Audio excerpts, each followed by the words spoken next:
로마서 1장 29절에서 32절까지 말씀을 다 같이 합독해서 읽도록 하겠습니다. 곧 모든 불의, 추악, 탐욕, 악의가 가득한 자요, 시기, 살인, 분쟁, 사기, 악독이 가득한 자요, 수근수근하는 자요, 비방하는 자요, 하나님께서 미워하시는 자요, 능욕하는 자요, 교만한 자요, 자랑하는 자요, 악을 도모하는 자요, 부모를 거역하는 자요, 우매한 자요, 배약하는 자요, 무정한 자요, 무자비한 자라. 그들이 이 같은 일을 행하는 자는 사형에 해당한다고 하나님께서 정하심을 알고도 자기들만 행할 뿐 아니라 또한 그런 일을 행하는 자들을 옳다 하느니라. 아멘. 하나님, 우리가 죄악 가운데 거하지 아니하기를 원합니다. 아멘, 주님의 아멘, 은혜 가운데 거하는 삶을 살게 하여 주시옵소서. 아멘, 예수 그리스도의 이름으로 기도드립니다. 아멘. 이 어제 동성애에 관해서 이야기를 했고 그 전날은 우상 숭배에 대해서 이야기를 했습니다. 우상 숭배와 동성애는 큰 죄악인 것입니다. 아멘. 그래서 우리가 우상 숭배해서도 안 되고 동성애를 해서도 안 되는 것입니다. 죄를 범하면 반드시 회개해야 되는 아멘. 것입니다. 회개할 때 하나님의 능력이 나타나고 어떠한 죄도 다 괜찮습니다. 주님께서 회개하면 주님께서 주의 보혈로 우리를 깨끗하게 온전하게 하여 주시는 것입니다. 아멘. 그래서 우리가 우상숭배가 또 뭐 어떤 형상을 만들어서 그것도 우상숭배가 맞는데 내가 주인이 되는 삶이 우상숭배라는 것도 기억하셔야 되는 거예요. 탐심이 욕심이 우상숭배예요. 그래서 내 삶의 주인이 하나님이 되신다는 것을 늘 기억하고 하나님께 나의 모든 것을 맡겨드리고 순종하는 삶을 살아가기를 원합니다. 그래서 어제 말씀 가운데 상실한 마음이 있었는데요. 상실한 마음이라는 것은 하나님이 없는 삶이에요. 하나님이 내 안에 안 계시면 그게 어떤 삶이냐? 그게 죄가 가득한 삶이에요. 이제 오늘 이제 죄의 목록 여러 가지 목록들을 이렇게 보게 되는데 이게 왜 이렇게 되냐? 상실한 마음이 있으니까 이런저런 죄들을 다 짓게 되는 것이에요. 하나님이 없으면 무질서하고 무감각하고 자기의 마음대로 욕심 가운데서 노아의 시대와 같이 마음대로 살아가는 삶이 결국은 하나님이 없는 삶이 뭐라고 하냐? 그게 죄가 가득한 삶이고 하나님이 없는 곳이 어디입니까? 우리가 죽어서 하나님이 없는 곳이 거기가 지옥이에요. 거기가 사탄이 있는 것이고 그래서 우리가 하나님의 말씀에 순종함으로 나아가는 자 되기를 원합니다. 29절 말씀 보시면 곧 모든 불의, 추악, 탐욕, 악의가 가득한 자요. 불의한 것은 의롭지 않은 것이고 추악한 것은 이제 악한 것이죠. 탐욕하는 건 욕심이고 악의가 가득한 것은 이제 악한 의지가 가득한 것이고 시기, 살인, 분쟁, 사기, 악도 질투하지 않아야 됩니다. 하나님께서 주시는 것에 만족해야 되는 것이죠. 살인은 당연히 하셔야 되는 거, 분쟁 다투는 것도 좋지 않습니다. 그 다음에 사기, 거짓말해서는 안 되는 거죠. 악도 악하고 독한 것이고 그것도 가득한 자요. 수근수근한 자요. 이 수근수근한다는 말은 무엇이냐면 남의 말을 수근수근하는 것입니다. 이게 이제 좀 안타까운 지점인데요. 교회에서 이제 교회가 어느 정도 이제 사람들이 많아지면 이 당파가 갈라지고 뒤에서 이제 소위 이제 우리가 이런 말을 쓰는데 이게 뭐 표준어는 아닌 것 같고 뒷담화라고 얘기하는데 이제 다른 사람에 대해서 이제 얘기할 필요가 없습니다. 이 교회 그게 그렇게 좋지가 않아요. 그래서 뭐 교회를 위해서 뭐 어떤 거에 대해서 정 그러시면 따로 불러가지고 얘기를 하시던지 그래서 자꾸 이렇게 하면 이게 소문이 이제 뭐 요 정도 이랬는데 뭐 이랬더라니까 소문이 더 커져 버리잖아요. 그래서 수근수근하는 것도 결코 선하지 않습니다. 이것도 지금 악의 목록이거든요. 죄악의 목록이니까 그걸 하지 않는 자 되기를 원합니다. 다음 30절을 보시면 비방하는 자요, 하나님께서 미워하시는 자요, 능욕하는 자요, 교만한 자요. 다른 사람에 대해서 비난하는 거 이것도 멈추는 것이 좋습니다. 그러니까 이게 좀 구분해야 되는 것이에요. 선지자는 잘못했으니까 잘못에 대해서 비판하고 하나님의 뜻을 전해야 되는 것인데 근데 우리가 누군가를 비난할 때는 조심해야 하는 것입니다. 그래서 이제 말씀에서 뭐라고 얘기하냐면 상대방의 들보를 티끌을 보지 말고 내 안에 들보를 보아라고 얘기하고 비판하지 말라 정죄하지 말라 이렇게 이야기하거든요. 네가 하는 비판대로 네가 비판을 받을 것이라고 이야기하는 것입니다. 그러니까 좀 구분해야 돼요. 하나님의 말씀으로 이렇게 선포하는 거하고 그냥 내가 저 사람이 미워가지고 비난하는 거는 다릅니다. 그래서 사랑함으로 얘기하는 거예요. 이거는 누구를 괴롭히려고 하는 게 아닙니다. 좀 구분해야 하는 것이요. 근데 여기서 말하는 건 그런 게 아니고 그냥 누군가가 미워가지고 뭐 누군가를 해코지 하려고 이렇게 비방하는 거 이런 것을 멈추는 것이 좋죠. 그 다음에 하나님께서 미워하시는 자요. 이거 말씀을 우리가 좀 보면요. 이 말씀이 제가 이제 원어로 찾아보면 어떤 거냐면 하나님께서 미워하시는 것이 아니라 우리가 하나님 미워하는 거예요. 이게 이제 번역이 좀 아쉬운데 우리가 하나님 미워해서는 안 되는 것입니다. 하나님께서 우리를 미워하시지는 않아요. 물론 뭐 에서를 사랑하시고 야곱은 사랑하시고 에서는 미워한다고 이렇게 얘기하시는데 그건 하나님의 어떤 선택, 섭리를 이야기하는 것이고 하나님께서 우리를 미워하시지는 않습니다. 하나님께서 우리를 사랑하시는데 그러면 왜 미워한다는 그런 표현이나 그리고 이런 것들이 있냐면 하나님께서 우리에게 원하시는 것이 있다. 하나님의 말씀에 우리가 순종해라 이런 뜻인 것이지 하나님께서 우리를 미워한다 그러면 좀 이상한 신 아닙니까? 좀 잡신 아닙니까? 그렇지 않습니다. 여기서 이 번역이 아쉬운데 우리가 하나님 미워한다는 것이에요. 불순종한다는 것입니다. 우리의 마음대로 살아간다는 거. 이것도 죄악이죠. 하나님을 어떻게 미워할 수 있습니까? 감히. 창조주 하나님, 우리의 주권자 하나님을 미워하는 것은 큰 죄악인 것입니다. 그 다음에 능욕하는 거, 이렇게 누군가에게서 굉장한 수치심을 주는 것이죠. 능욕하고 뭐 이렇게 조롱해서는 안 되는 것입니다. 교만한 자요, 자랑하는 자요. 교만하면 안 됩니다. 어제 제가 말씀을 드렸잖아요. 교만은 패망의 선봉이에요. 그래서 교만하면 안 됩니다. 교만하면 망하게 돼요. 왜냐하면 교만하다는 것은 무엇이냐면 하나님의 눈치를 보지 않는다는 것이에요. 내 마음대로 행동하겠다는 것이에요. 그러면 하나님께서 기뻐하시지 않는 것입니다. 그 다음에 자랑하는 거 마찬가지죠.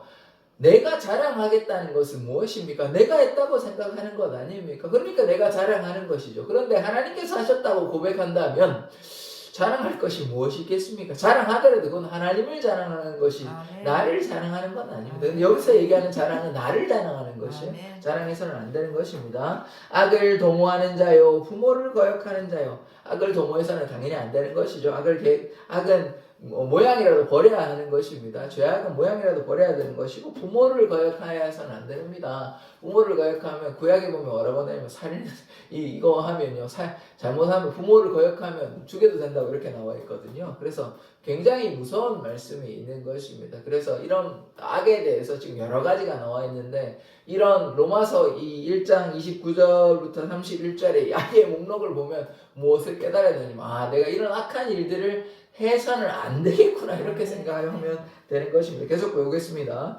31절에 보시면 우매한 자요, 배악하는 자요, 무정한 자요, 무자비한 자라. 우매한 건 어리석은 것입니다. 뭐가 어리석은 것이냐면 하나님이 없다 하면 어리석은 것이에요. 어리석은 것은 내 마음대로 내 생각대로 살아가는 것 그게 어리석은 것이에요. 뭐 바보를 얘기하는 것이 아닙니다. 하나님이 없다 하고 내 생각대로 살아가는 게 그게 어리석은 것이에요. 세상 사람들이 지금 어리석습니다. 왜냐하면 하나님을 인정하지 않으니까요. 그게 어리석은 것이고 배약하는 자는 뭐냐 하면 약속을 배반하는 거예요. 약속을 지켜야 되는데 배반하면 안 되는 것이죠. 누구에게 배반하는 것입니까? 물론 사람에게도 배반하지 않아야 되겠다. 중요한 것은 하나님께 배반하지 않아야 되는 것입니다. 첫사랑을 꾸준히 지켜야 구원이 있는 것이지 하나님께 첫사랑을 지켜놓고 중간에 헤매버리면 거기에는 구원이 없다 얘기할 수 있습니다. 왜냐하면 끝이 중요한 거예요. 처음도 중요하지만 끝이 중요합니다. 우리의 삶의 끝이 하나님께 바르게 섰나? 내가 죽을 때 하나님 앞에 바로 섰나? 그 신앙이 하나님께 바로 서 있나?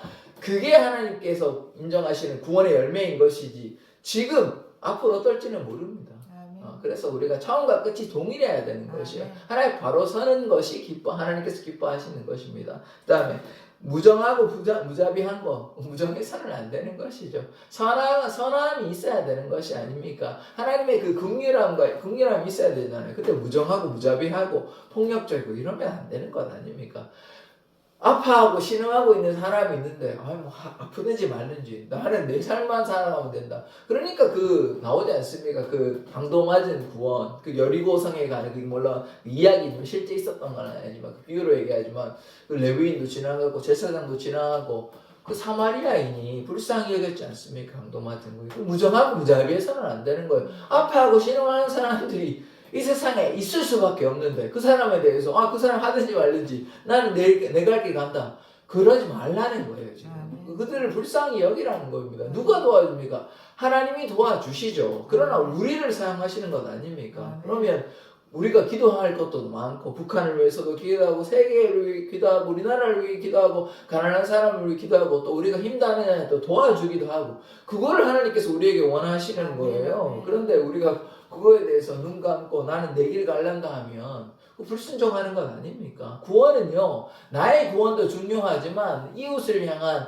하나님의 그 사랑을 전해 주어야 하는 것입니다. 그게 성도의 사명이에요. 두 가지 계명이 있잖아요. 하나님 사랑하는 거 중요합니다. 가장 중요합니다. 그럼 구원 받았으면 뭐 해야 됩니까? 이웃을 사랑해야 되죠. 근데 이웃의 고통에 대해서 침묵하고 나의 갈 길만 하면 그거 잘못됐다고 얘기하는 것입니다. 그래서 하나님께 순종하는 자 되기를 원합니다. 32절 보시면 그들이 이 같은 일을 행하는 자는 사형에 해당한다고. 이 보시면 이런 죄악을 범하면 어떻게 되냐면 사형 육신의 죽음만을 이야기하지 않습니다. 물론 구약에 잘못했을 땐 돌에 침을 맞고 이렇게 하는 것도 있지만 지금 그 얘기하고 있는 것이 아니라 물론 결과적으로 사형당합니다. 왜냐하면 죄를 지었는데 회개하지 않으면 어떻게 됩니까? 심판당하죠. 심판당한다는 것은 무엇입니까? 영원한 형벌 가운데 있다는 것입니다. 그래서 죄를 지으면 그래서 제가 늘상 말씀드리는 것이 뭐냐? 회개해야 된다는 것입니다. 이런 죄를 짓고도 아무렇지도 않아요. 그러면 양심에 이게 화인 맞은 거 아닙니까?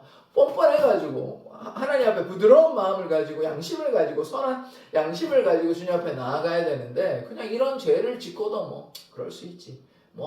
이게 중요하냐? 라고 뻔뻔하면 안 되는 것이에요. 그래서 항상 하나님 앞에 두렵고 떨림으로 나아가야 하는 것이에요. 두렵고 떨리는 것은 무엇이냐면 내가 주님 앞에 이러한 죄를 짓고 있는지 안 짓고 있는지 살펴보는 것입니다. 죄를 지을 때 회개해야 하는 것이죠. 그렇지 아니하면 안 되는 것입니다. 이런 죄에 대해서 우리가 죄가 이렇게 많은 이 외에도 얼마나 많은 죄악이 있습니까? 그런 죄악을 보면 내가 죄를 지어서는 안 되겠구나. 죄를 짓는다면 회개하면 되는 것입니다. 자, 그래서 이러한 것이 육신의 죽음을 이야기하는 것이 아닙니다. 꼭 영적인 죽음을 얘기하는 것인데 하나님께서 정하심을 알고도 자기들만 행할 뿐 아니라 또한 그런 일을 행하는 자들을 옳다 하느니라. 하나님께서 이러한 죄를 지으면 사형에 해당된다고 하나님이 정하시는데 이걸 알고도 자기만 행하는 것이 아니라 다른 사람들도 행하는 것이 옳다고 이야기하는 것입니다. 참으로 악한 것 아닙니까? 그러니까 악은 모양이라도 버려야 하는 것인데 자기만 행하는 것도 충분히 나쁜데 다른 사람 그거 해도 돼. 괜찮아. 그거 옳은 거야 라고 전파하는 자들 이런 것도 상당히 악한 것입니다. 그러니까 거짓된 그 교회 가운데 거짓말을 하는 사람들이 있는 것이죠. 이게 거짓된 목자, 거짓된 사람들이 있는 것인데 이제 어디에 있냐면 어디 있습니까? 요한계시록에 보면 유대인들이 있는데 뭐라고 얘기하냐면 사탄의 회당이라고 얘기하고 있거든요. 이들이 와가지고 교회를 분란케 합니다. 그러니까 그런 것에 대해서 우리가 경계해야 하는 것이죠. 그런데 그 사람들을 거짓말하는 사람들을 환영해가지고 괜찮다고 동조하거나 그것이 옳다고 이야기해서는 안 되는 것이죠. 그래서 우리가 보아야 하는 것은 무엇이냐면 악한 것들에 대해서 우리가 침묵하지 않아야 하는 것입니다. 잘못된 것에 잘못했다 이야기해야 하는 것이죠. 그래서 이 말씀 한번 보십시오. 오늘 이 말씀을 보시면 여기에 하나님의 사랑보다 물론 하나님의 성경에 하나님의 사랑이 충만히 있지만 지금 말씀에 뭐가 있습니까? 죄가 잔뜩 있잖아요. 그러면 죄를 이게 범하지 말라는 것 아닙니까? 죄에 대해서 뭐가 있다고 얘기합니까? 사형, 결국 심판 아닙니까? 죄에 대한 심판, 간단히 이야기하면 죄가 이렇게 여러 가지로 많이 있고 죄에 대한 심판이 있다고 분명히 경고하고 있습니다. 여기에만 있습니까? 그렇지 않아요. 레위기에도 있고요. 신명기에도 있고요. 그 다음에 뭐 축복과 저주에 대한 말씀들이 많이 있습니다. 그래서 그리고 그거에 대해서 그냥 말씀만 있는 것이 아니라 악한 죄를 우상 숭배를 했을 때, 관음했을 때, 죄악을 범했을 때 심판하시는 장면, 뭐 노아의 홍수에부터 사람들이 뭐 몇만 명 죽어가고 이런 것들이 성경에 이미 기록되어 있습니다. 그러면 그 말씀을 보고 우리가 무엇을 해야 하는 것입니까? 하나님께 순종해야 되겠죠. 아멘. 하나님의 은혜 가운데 거해야 되겠죠. 그러니까 이 말씀 결국은 하나님이 없으면 이러한 죄들을 다 범하게 된다는 것입니다. 어리석어서 하나님께 바로 서야 되는데 온갖 죄악 가운데 거하면 어떻게 되냐? 심판당한다는 것입니다. 그래서 이것을 깨닫고 주님과 함께 일상적으로 동행하여야 하는 것이죠. 그러면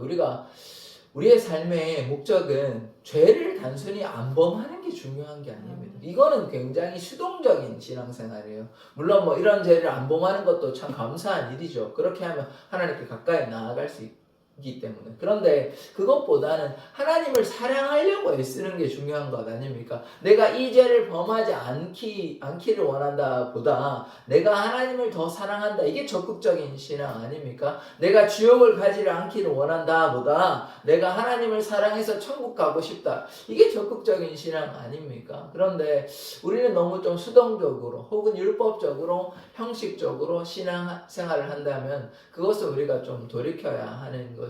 그래서 결론적으로는 뭐냐? 여기에서 오늘 죄의 목록에 대해서 죄의 심판에 대해서 이야기를 하고 있지만 수동적인 신앙생활을 하는 것이 아니라 적극적으로 하나님을 마음을 다해서 사랑하는 삶을 살아야 하는 것입니다. 우리가 죄는요 우리에게 거울이 되는 것입니다. 이런 죄를 지었을 때 나는 이 말씀을 보고 내가 죄를 범하지 않아야 되겠다. 죄를 범하였다면 하나님께 회개하고 반성하고 나아가면 하나님께서 주홍같이 붉은 자도 다 진홍같이 붉은 자도 다 희게 하여 주십니다. 그러니까 주님께 우리의 죄악을 고백하고 회개하면 되는 것입니다. 그러한 삶이 주님과 함께하는 삶이지 범죄하였음에도 불구하고 회개하지 않으면 하나님께서 계속 기회를 주시지만 무한한 기회가 있지는 않습니다. 우리가 이 땅에 영원히 살지는 않아요. 언젠가는 죽음을 맞이하게 되는데 그러면 그 전에 회개해야 되는 거 아닙니까? 그런데 죽기 전에 회개하는 건 굉장히 어려운 일입니다. 가능하긴 하지만 굉장히 어렵습니다. 왜냐하면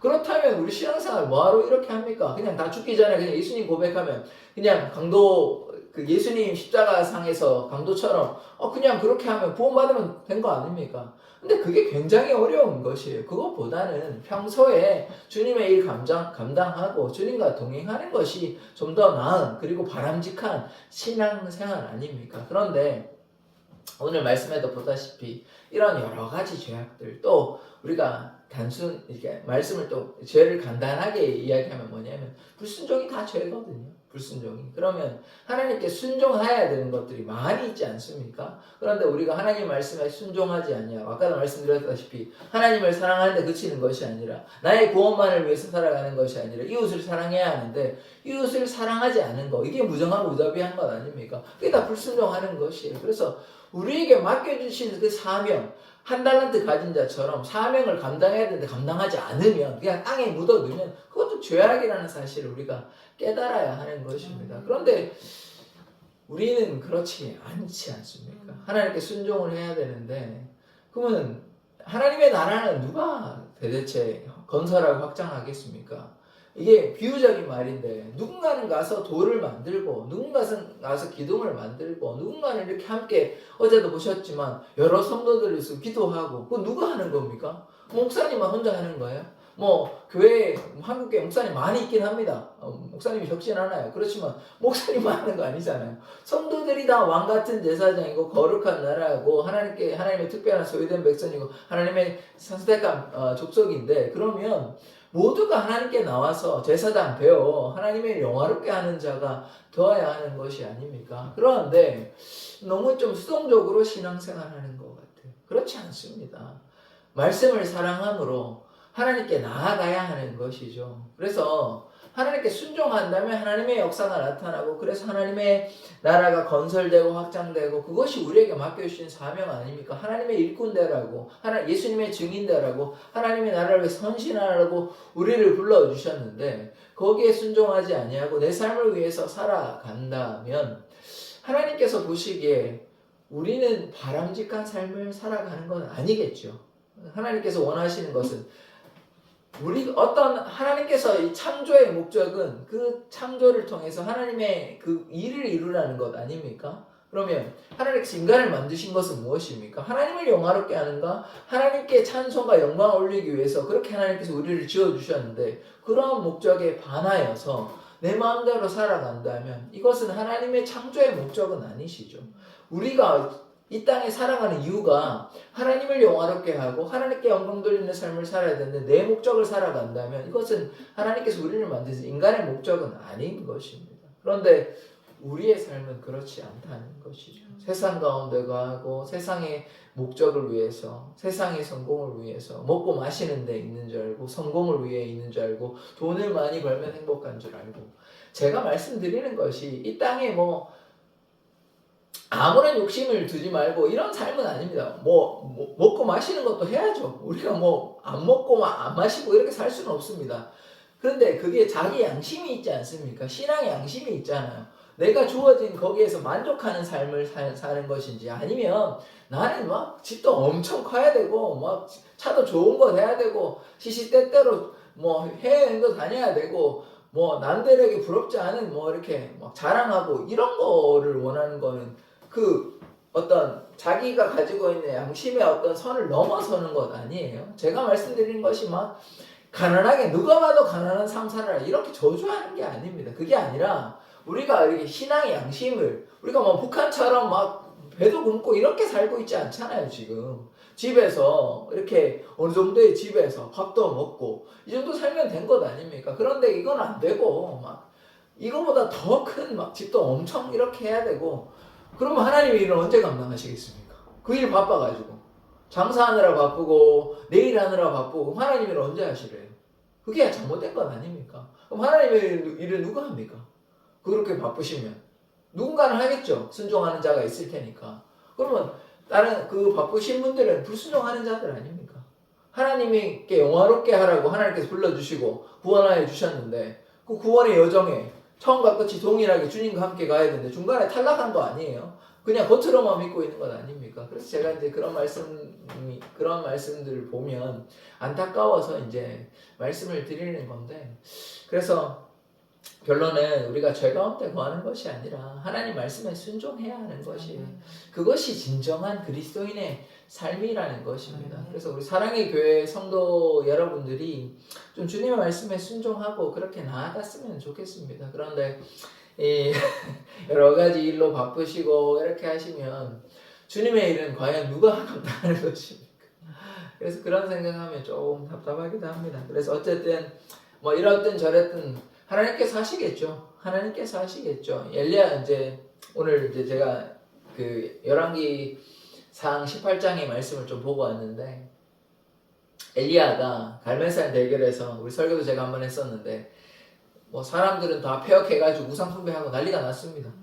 북이스라엘은 다 우상숭배하는 나라예요. 그래서 결국 망하게 되는데 19 왕이 있는데 다 우상숭배하는 왕들이에요. 하나같이 다 하나님께 순종하는 왕들 하나도 없었습니다. 순종은 부분적인 굉장히 제한적인 예후 같은 기름 부음 받았는데 그 사람도 그랬다고 선하지는 않습니다. 다 악해요. 그러면 그래가지고 어떻게 됐냐? 그 아합 왕 시대에 악해가지고 850명이나 450명의 바알 선지자, 아세라 선지자 해가지고 대결했지 않습니까? 근데 3년 동안 악하니까요 가뭄이 온 거예요. 그래서 사르밧 가부 이렇게 구해주는 장면, 시돈에 있는 이방인인데 그런 장면도 나오고. 그럼 제가 이 얘기를 왜 하냐? 3년 동안 엘리야는 좀 외로웠을 것입니다.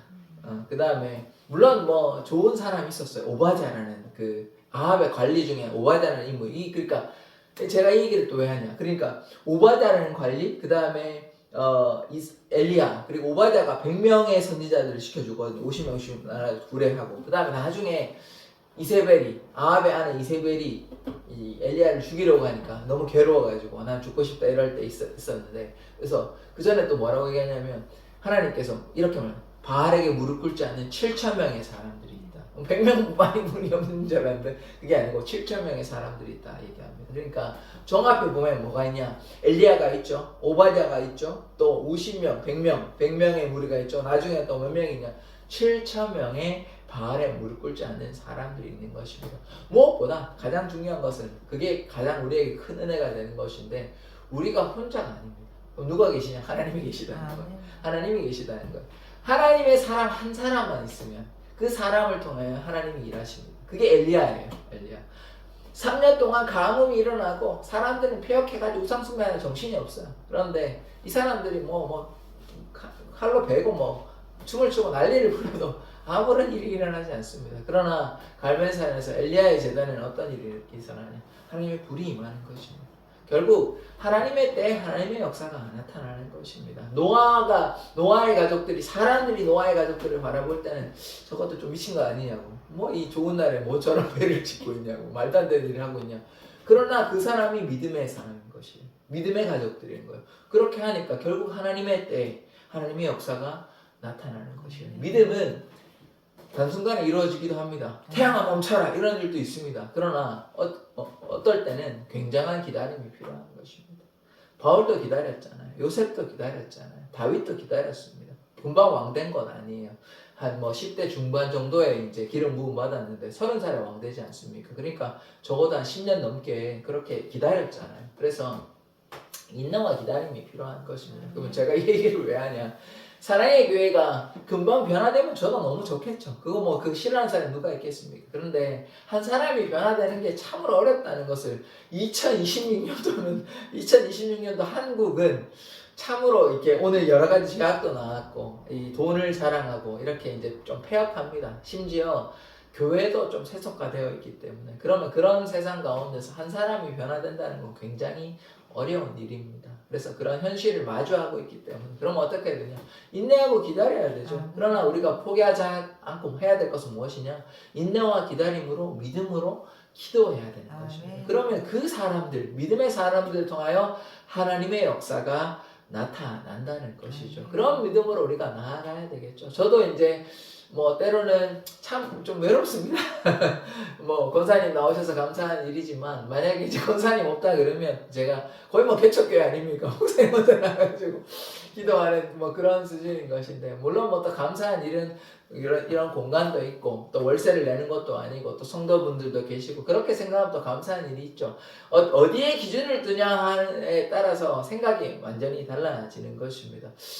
이거 안 된다 이렇게 하면 너무 괴로운 것이고 아니지 이렇게 성도들도 계시고 공간도 있고 또 이렇게 헌금도 들어오고 이런 생각하면 감사한 것이에요. 만약에 제가 이제 개척을 한 4개월 정도 했었는데 월세 내야 되죠. 성도들도 없죠. 헌금도 없죠. 우리 생활도 해야 되죠. 이런 생각하면 너무 아찔한 건 아닙니까? 그러니까 비교를 어디에 두냐 하면 욕심을 부리면 만족은 없어요. 계속해서 그러니까 목회자가 욕심 부려가지고 막 성공하려고 하면 그거 잘못된 건 아닙니까? 감사하고 주어진 일에 자족하고 일체의 비결 가운데 내가 가난해도 좋고 부해도 좋고 그게 하나님의 은혜 가운데 와야 되는데 아니지 나는 꼭 성공을 해야 되고 꼭 많은 사람들이 있어야 되고 이렇게 나는 좀 유명해져야 되고 이러면 하나님하고 상관없는 거 아닙니까? 이거는 내 욕심 아닙니까? 목회를 하는데 내가 성공하는 거고 성공 안 하는 거고 하나님 나라고 무슨 상관이 있어요? 그거 아니지 않습니까? 내가 하나님께 충성했는데 하나님께 성도 보내주시는 건 그거는 하나님의 역사가 맞죠. 근데 그게 아니고 내 동기가 내가 사람들에게 인정받는 나는 목회자가 꼭 되어야 돼. 그 욕심 아닙니까? 되고 안 되고 무슨 상관이 있어요? 하나님께서 언제 우리 보고 목회자 보고 성공하라고 얘기했습니까? 언제 많은 사람들 앞에 영광 받는 유명한 자리에 서라고 했습니까? 그게 성경에 어디 나와 있습니까? 아니에요. 무명한 자 같은 유명한 자인 것입니다. 그게 중요하지 않아요. 하나님의 일에 헌신했는데 하나님께 축복 주시는 건 그건 하나님의 역사가 맞는데 그게 아니고 축복을 위해서 내가 헌신한다. 그거 다른 건 아닙니까? 왜 제밥에 눈이 멀어 있으면 눈이 뭡니까? 전혀 상관없어요. 헌신하는 것은 그래서 제가 늘상 말씀드리는 가구의 두 랩돈이 중요한 것입니다. 마음의 중심을 하나님께 드리면 하나님께서 기뻐하시고 그 사람들을 오히려 기뻐하시는지 모릅니다. 물론 제가 천국에 가보지는 않아서 모르겠지만 뭐 어떤 사람들의 간증을 보면 저 사람 뭐 별로 유명하지도 않는데 뭐 그런지 아닌지는 모르겠습니다. 이런 말씀이 좀 조심스러운데 할까 말까 고민인데 하도록 하겠습니다. 지옥에 조심해서 들으십시오. 이거는 좀 경계해서 들어야 됩니다. 뭐 성경에 나오지 않는 거기 때문에. 그런데 그럴 가능성은 있습니다. 뭐 굉장히 유명하고 뭐 많이 한 사람들은 천국에 없을 수도 있습니다. 그게 마태복음 7장이나 10편 50편에 나오는 이야기거든요. 그러니까 제가 뭐 더 막 얘기하진 않겠습니다. 그래서 하나님께 순종하는 게 중요한 것이에요. 그래서 뭐 어떤 세상의 영광, 성공 이거는 세상의 방식인 것이지. 그래서 이 예전에 이제 한 3, 40년 전에 이제 교회가 되고 뭐 그래서 양적 성공이 마치 하나님의 귀한 축복으로만 하면 그건 좀 잘못된 거라고 저는 생각합니다. 물론 그 중에 하나님의 사람, 신실한 사람들이 있다고 생각합니다. 제가 뭐 그 사람들 다 매도해가지고 다 뭐 저주를 받는 그런 사람들이라고 생각하지 않습니다. 다만 제가 이 얘기를 하는 이유는 뭐냐면 그 구조화되고 시스템화되고 그 욕심이 거기에 있는 거는 잘못됐다는 것이에요. 왜 목회의 성공이 거기에 있습니까? 교회 크게 돼야 하나님의 축복이고 그러면 시골에서 눈물 흘리면서 기도하시는 분은 아닙니까? 물론 또 다르게 이야기하면 큰 교회에서도 하나님의 나라를 위해 헌신하는 사람도 많이 있겠죠. 그 사람들이 다 나쁜 사람들이겠습니까? 그렇게 생각하지 않습니다. 다만 구조화되고 기업화되고 이렇게 자꾸 크게 하는 확장화되는 것은 하나님께서 기뻐하시는지 한번 고민해 보아야 된다는 것이죠. 왜냐하면 바벨탑은 자꾸 자기들이 모여가지고 뭉쳐서 위로 세우려고 있거든요. 근데 교회가 자꾸 자기 이렇게 덩치 키우는 그게 교회입니까? 아니죠. 그거 아니에요. 모이기를 힘써야 되죠. 그러면 모이는 목적이 뭔데요? 그냥 우리 모여서 예배했으니까 그게 하나님께 기뻐하시는 것이다. 그거 하려고 하는 겁니까? 아니에요. 그렇지 않습니다. 그게 아니고 하나님의 사랑을 전하려고 교회는 모이는 것이에요. 예수 그리스도께서 뭐 사람들이 모이고 뭐 5천 명이 일어나고 그 뒤에 뭐 3천 명, 5천 명 일어나는 것이 주기적으로 모이는 것이 아닙니다. 그리고 어떻게 됐냐면 그 다음에는 전하였어요. 흩어졌잖아요. 교회가 그 일정 규모 이상을 넘어가니까 그러니까 어떻게 됩니까? 기업화되고 조직화되고 시스템화되고 그렇게 되면 결국은 세속화되는 길로 나아가게 되는 것 아닙니까? 왜냐하면 권력이 독점되니까요. 그렇게 되면 선하지 않습니다. 그래서 우리가 어떻게 해야 되냐면 하나님의 말씀에 순종하는 것은 교회의 목적은 예수를 증거하는 것입니다. 하나님의 나라를 위해 헌신하기 위해서 이 땅에 교회가 필요한 것이고 우주적인 교회가 보이는 것 봐야 되는 것입니다. 가시적인 교회는요. 하나님께서 기뻐하시는지 안 기뻐하시는지 알 수가 없습니다. 하나님께서 기뻐하시는 것은 한 영혼 한 영혼의 마음인 것이에요. 그래서 그 마음을 제가 거기는 제가 자꾸 그만 얘기하고 하나님께서 원하시는 것은 우리가 하나님의 사람이 되어 예수의 증인되고 열방과 세계 가운데 주위의 이웃들에게 하나님의 사랑을 증거하는 것 그것이 교회의 목적입니다. 교회라는 것은 무엇입니까? 믿음의 공동체 아닙니까? 하나님의 사람이 함께 있고 하나님의 순종하는 게 믿음의 공동체잖아요. 그런데 거기에 욕심이 왜 들어갑니까? 거기에 욕심이 들어가면 안 되잖아요. 하나님께 오늘 여러 가지 보았잖아요. 이게 무엇입니까? 하나님의 나라를 위해 헌신하라고 했는데 왜 자꾸 자기 배를 키우는 것이? 그래서 이걸 좀 고민해 봐야 됩니다. 더 이상 이제 그렇게 할 수도 없습니다. 이제 쉽지 않습니다. 왜냐하면 2026년도에는 교회를 부흥시킨다, 성장한다. 예전처럼 그거는 뭐 거의 불가능에 가깝고 뭐 몇백 명이 될 수는 있는데 그것도 굉장히 어려웁니다. 가뭄에 콩나듯이 하는 일이기 때문에 이제는 그런 걸 하고 싶어도 할 수는 없는 시기가 왔습니다. 그래서 우리가 그거에 대해서는 반성하는 필요가 있고 그리고 하나님께 순종함으로 열방과 세계 가운데 하나님을 증거하고 그런 것이 하나님이 기뻐하는 것입니다. 그래서 뭐 해야 되냐면 먼저 하나님의 나라를 구하는 것이죠. 내 뜻과 내 생각을 맡겨드리고 주님께 순종하고 그것이 신앙인의 삶이라는 것입니다. 그래서 우리가 그러한 삶을 살아가기를 원합니다. 그렇다면 소돔과 고모라가 의인 10명이 없어서 망했잖아요. 그런데 사랑의 교회는 그래도 성도수가 많지도 않고 그리고 그 안에 권사님과 같이 믿음의 사람들이 한 사람이 더 있으면 그 사람을 통해서 하나님의 역사가 나타나는 것입니다. 그래서 하나님께 순종하면 그 하나님의 사람을 통해서 하나님의 교회는 이루어지는 것입니다. 그래서 우리가 순종함으로 나아가기를 원합니다. 뭐 아멘. 어떡하겠습니까? 믿음의 사람들을 통해서 하나님의 역사가 나타나는 것이니까요. 아멘. 그래서 사랑의 교회가 우리가 이렇게 날마다 기도하고 하면 하나님의 때 인내와 기다림으로 믿음으로 나아가면 하나님께서 하나님의 사람들을 보내주시고 그래서 하나님의 역사가 나타날 줄 믿습니다. 기도하겠습니다. 아멘. 하나님, 우리가 죄 가운데 거하는 삶을 살아가는 것이 아니라 불순종하며 하나님의 명령에 순종하지 않는 것이 아니라 날마다 하나님과 동행하여 순종의 삶을 살아가기를 원합니다. 아멘. 사랑의 교회로 주님 불러주셨는데 우리 사랑의 교회 성도 한 사람 한 사람이 하나님께 순종하며 믿음으로 나아가는 하나님의 귀한 자녀들 되게 하여 주시옵소서. 아멘. 예수 그리스도의 이름으로 기도드립니다. 아멘. 아멘.